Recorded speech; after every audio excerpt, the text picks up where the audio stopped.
E Hugo Souza foi mais uma vez herói no Corinthians. Para desespero dos torcedores da Lusa, vídeo de hoje do canal do Nicola te conta que o goleiro acaba de se tornar o terceiro da história do Corinthians com mais pênaltis defendidos. Fala aí pessoal, sou Jorge Nicola, bem-vindos a mais um vídeo do canal. Sempre bom ter vocês por aqui, sem perder tempo, pedir para deixar like, se inscrever no canal e ativar as notificações. Quero falar agora sobre Hugo Souza, o grande herói, mais uma vez, da classificação do Corinthians para as semifinais do Campeonato Paulista. E dá para dizer que a noite do corintiano, nesse domingo, foi perto da perfeição.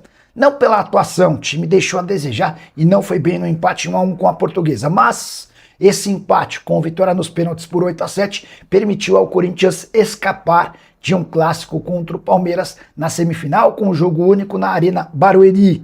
O adversário do Corinthians na semifinal será o Novo Horizontino, partida única no interior do estado. Importante registrar que o Hugo Souza se tornou o herói da classificação porque pegou 3 pênaltis, um no tempo normal, quando o jogo estava empatado em 0-0, pênalti cobrado pelo René, e mais 2 na decisão por pênaltis. Ele pega outro pênalti do René e um pênalti convertido ou cobrado pelo Kawari. Esse, inclusive, foi o pênalti determinante para a classificação alvinegra. Registrar que o Corinthians mostrou sinais de cansaço no jogo contra a Lusa, porque havia enfrentado o Atlético Paranaense na quinta-feira no gramado sintético em Curitiba. O gol do Vitinho sai apenas aos 48 do segundo tempo. Quero contar sobre o desempenho espetacular de Hugo Souza em pênaltis com a camisa corintiana. Ele já tem 14 defesas de pênalti, 29 gols sofridos e 2 batidas para fora. Com essas 14 defesas, significa que 31% das batidas não entraram. 35,5% se a gente considerar também os 2 pênaltis cobrados para fora. Léo Jardim, goleiro do Vasco, que tem bom desempenho em cobrança de pênaltis, tem um percentual de 20% de defesas de pênalti, contra 31% do Hugo Souza. O Hugo acaba de se tornar o terceiro goleiro que mais defendeu pênaltis na história do Corinthians. Com essas 14 cobranças, ele superou o Gilmar dos Santos Neves. O Cássio, com 32 defesas de pênalti, lidera.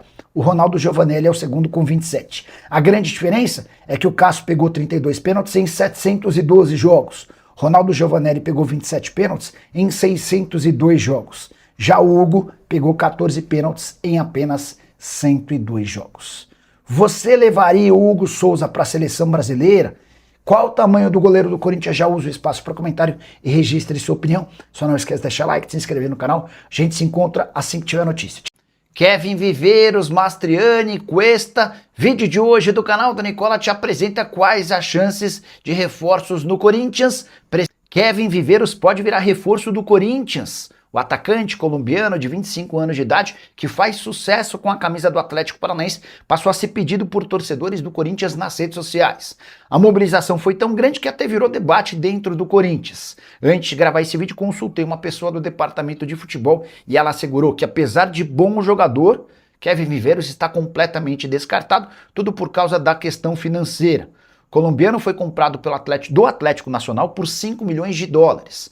O Atlético Paranaense gastou 27 milhões e meio de reais para fechar com o atleta no ano passado. O Viveiros, inclusive, se tornou o reforço mais caro da história do Atlético Paranaense, superando os 24 milhões de reais que haviam sido gastos em Vitor Roque. Hoje, certamente o Atlético Paranaense não negociaria o Viveiros por menos de 10, 11, 12 milhões de dólares. E não há nenhuma chance de o Corinthians fazer um investimento desse tamanho, primeiro porque não há dinheiro. Depois porque se houvesse, a busca seria por outro tipo de jogador. Viveiros, que na atual temporada soma 4 partidas com 2 gols e 1 assistência. Na temporada passada, sua primeira com a camisa do Furacão, 25 jogos, 10 gols e 3 assistências. Também me perguntaram sobre Mastriani, centroavante que não vai ficar no Atlético Paranaense. Esse nome não agrada. A avaliação é de que não é um jogador para o nível do Corinthians. Dorival gostaria de contar com mais 2 atacantes, um meio-campista e mais um defensor. Difícil imaginar que até o fim da janela de transferências, Corinthians atenda a tantos pedidos de reforços. E você acha que o Timão precisa de que nível de contratação? Já usa o espaço para comentário para registrar. Não esquece de deixar like, de se inscrever no canal. A gente se encontra assim que surgir notícia. Tchau. A todos os detalhes do acordo entre Corinthians e Labiad, o amigo de Memphis Depay. Agora sim, para explicar todos os detalhes do acordo entre Corinthians e Labiad. O meio atacante marroquino, que tem dupla cidadania, é também holandês. Ele chega ao Corinthians para ganhar R$400 mil por mês. Importante, esse salário não tem bônus nem luvas. Os bônus costumam ser pagos atrelados a desempenho e a metas alcançadas. No contrato dele não há nada que preveja isso. As luvas são um prêmio pela assinatura do contrato, algo muito usual para jogadores que estavam livres, como o caso dele. Mas o Corinthians decidiu bancar apenas R$400 mil mensais. Eu digo apenas porque a realidade do Corinthians tem salários muito maiores. Memphis Depay, por exemplo, custa R$6 milhões por mês. O Yuri Alberto teve recentemente seu contrato prorrogado e fatura na casa dos R$2 milhões mensais. O Labiad chega para ser dono de um salário intermediário do elenco alvinegro. Quero registrar ainda que o contrato dele se encerra em dezembro de 26, enquanto o Memphis Depay, que o indicou, pode deixar o clube na metade do ano. Ah, tem um detalhezinho importante. Se o Labiad fizer pelo menos 50% dos jogos do Corinthians daqui até o fim do ano, e por cada um desses jogos estar em campo em pelo menos 30 minutos, o vínculo dele é prorrogado até dezembro de 2027, nas mesmas condições que eu citei. Bom ou mau negócio? Já uso o espaço para comentário para registrar sua opinião. Só não esquece de deixar like, de se inscrever no canal. A gente se encontra assim que surgir notícia.